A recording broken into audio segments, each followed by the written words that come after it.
وضو میں جو سنت اعمال ہیں ان کا بیان چل رہا ہے۔ 4 عمل اس سے پہلے بیان ہوئے ہیں، اور 5واں عمل مزمزہ، یہ عربی کا لفظ ہے۔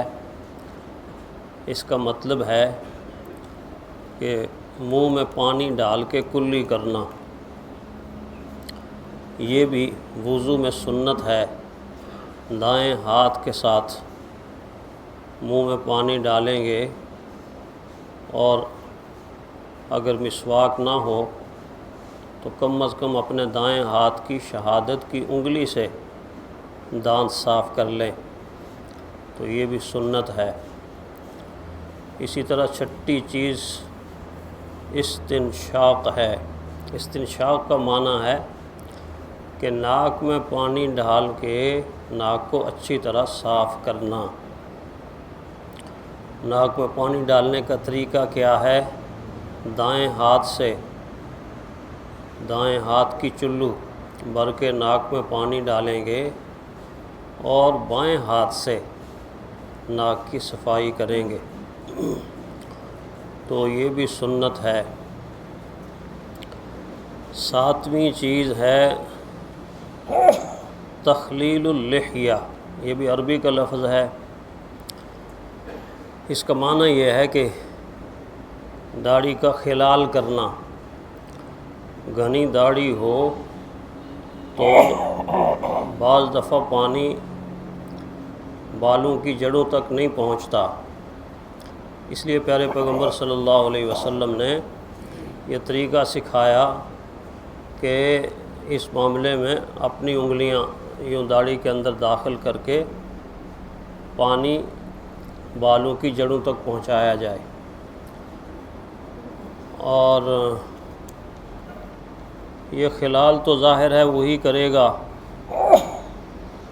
جس کی داڑھی ہوگی، اب جس کی نہیں ہوگی وہ کیا کرے گا؟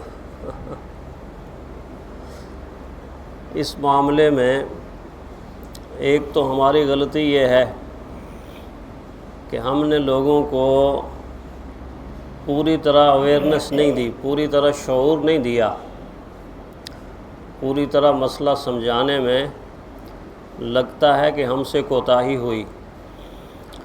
اور دوسری طرف لوگوں کی اپنی کوتاہی بھی یہ ہے کہ انہوں نے خود بھی پوری طرح مسئلہ سمجھنے کی کوشش ہی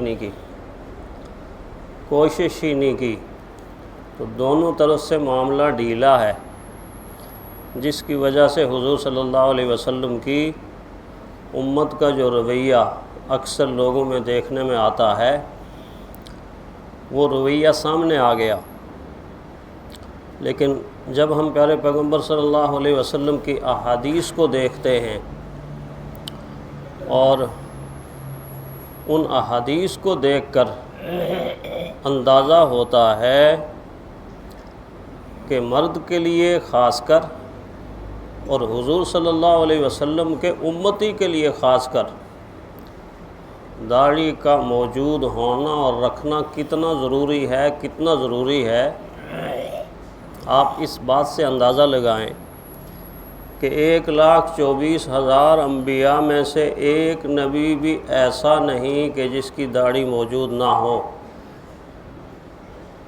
پھر 1,24,000 صحابہ کرام رضوان اللہ تعالی علیہم اجمعین میں سے ایک بھی ایسا نہیں جس کی داڑھی موجود نہ ہو۔ جتنے اولیاء اللہ کے آپ نام جانتے ہیں یا تاریخ کے اندر جتنے اولیاء اللہ گزرے ہیں، ان میں سے ایک بھی ایسا نہیں جس کی داڑھی موجود نہ ہو۔ حدیث کے اندر آتا ہے کہ اللہ تعالیٰ کے فرشتوں کی ایک جماعت تسبیح یہ پڑھ رہی ہے، ان کی عبادت ہی یہی ہے۔ کیا عبادت ہے؟ کہ پاک ہے وہ ذات جس نے مردوں کو زینت دی داڑھیوں کے ساتھ، اور پاک ہے وہ ذات جس نے عورتوں کو زینت دی بالوں کے ساتھ۔ عورت کی زینت بالوں میں ہے اور مرد کی زینت داڑھی میں ہے۔ تو میں اس لیے یہ عرض کیا کہ رحمت کائنات صلی اللہ علیہ وسلم کی متعدد احادیث اس بارے میں ہیں، تلقین ہے، تاکید ہے، اس کے باوجود چونکہ رسم و رواج میں لوگ دیکھا دیکھی شروع ہوئے تو اس کی اہمیت کو جانتے نہیں، پہچانتے نہیں۔ بہرحال پیارے پیغمبر صلی اللہ علیہ وسلم کی ایسی سنت ہے کہ یہ اس سنت کا اجر 24 گھنٹے کا اجر ہے، اور اس کے چھوڑنے کا گناہ 24 گھنٹے کا گناہ۔ دیکھیں نا، باقی جتنے بھی گناہ لوگ کرتے ہیں اللہ تعالیٰ ان کو معاف کر دے اور اللہ گناہ چھوڑنے کی توفیق دے۔ شرابی شراب اگر پیتا ہے تو 24 گھنٹے تھوڑا ہی پیتا ہے، دن میں ایک دفعہ پی لی، رات میں ایک دفعہ پی لی۔ چور چوری کرتا ہے تو 24 گھنٹے تھوڑا ہی کرتا ہے، چوری کر رہا ہوگا تو گناہ مل رہا ہوگا۔ لیکن یہ گناہ ایسا ہے جس کے بارے میں علماء نے لکھا ہے کہ انسان کھا رہا ہے تب بھی ساتھ، پی رہا ہے تب بھی ساتھ، چل رہا ہے تب بھی ساتھ، بیٹھا ہوا ہے تب بھی ساتھ، اور سویا ہوا ہے تب بھی ساتھ۔ 24 گھنٹے کا گناہ، اور اگر رکھ لی تو 24 گھنٹے کی نیکی، رکھی تو 1,24,000 نبیوں کی سنت کو زندہ کر دیا، اور اگر نہ رکھی تو 1,24,000 نبیوں کی سنت کو ذبح کر دیا۔ اس کی اتنی زیادہ اہمیت ہے۔